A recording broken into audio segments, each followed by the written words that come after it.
आज समाज में रहा हुआ व्यसन और व्यसन से क्या नुकसानी होती है उसके लिए मैं बात करूंगा।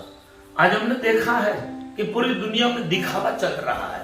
बड़े बड़े लोग कहते हैं कि हमारी मीटिंग तो ताजमहल जैसे होटलों में होनी चाहिए और ड्रिंकिंग के साथ होनी चाहिए, तब हमको सफलता मिलती है।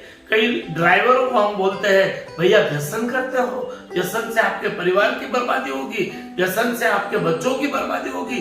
तो बोलता है स्वामी जी आपको क्या मालूम पड़े, आप ट्रक चला के देखो, हमको व्यसन करना पड़ता है।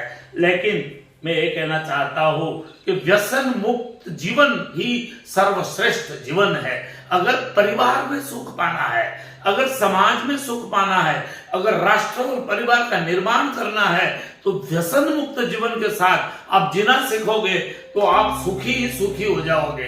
कई बार क्या होता है, छोटे छोटे बच्चों में शिक्षा के कारण देखते देखते व्यसन आ जाता है, मालूम नहीं पड़ता है व्यसन ने कब अंदर घुस दिया, अपने शरीर में प्रवेश कर दिया, किसी को मालूम नहीं पड़ता है। एक दिन क्या हुआ, एक बच्चे को व्यसन में ड्रग्स में पकड़ा गया और उसको फांसी की सजा हुई।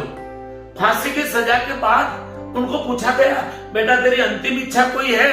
तो उसने कहा हाँ मेरी अंतिम इच्छा है, मुझे मेरी मां को मिलना है।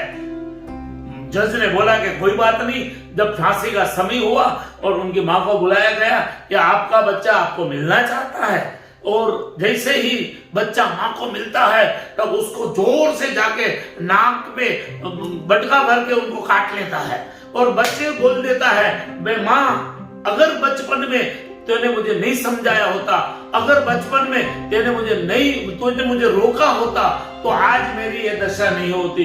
मैं मेरे माँ बाप को भी प्रार्थना करता हूँ, इस देश के युवाओं को भी इस प्रार्थना करता हूँ, जब जब आपका बच्चा कहाँ संगत कर रहा है, कहाँ व्यसन की ओर जा रहा है। आज कॉलेजों में देखो ड्रग्स का लेवल हो गया, आज के युवा ड्रग्स के बिना रह ही नहीं सकते हैं। आज के युवाओं के अंदर इतना व्यसन घर कर गया है, तो नहीं उनके परिवार के पड़ी है, नहीं सम्मान की पड़ी है, नहीं राष्ट्र की पड़ी है। इसलिए मैं कहना चाहता हूँ अगर सुखी जीवन जीना है, अगर आध्यात्मिक जीवन जीना है, अगर सम्मान पूर्वक जीवन जीना है, अगर आपका और आपके राष्ट्र की उन्नति करनी है तो व्यसन को तिलांजलि दो। आप अपने आप आगे बढ़ सकते हो, इसकी मैं गारंटी आपको देता हूं, इसका वचन देता हूं कि आपके ऊपर भगवान की कृपा बसेगी जब आप निर्व्यसनी जीवन जियोगे और आप जब संतों के चरण में, सज्जनों के शरण में और ईश्वर की आध्यात्मिकता के साथ जीवन जियोगे तो आप सुखी ही सुखी बनोगे।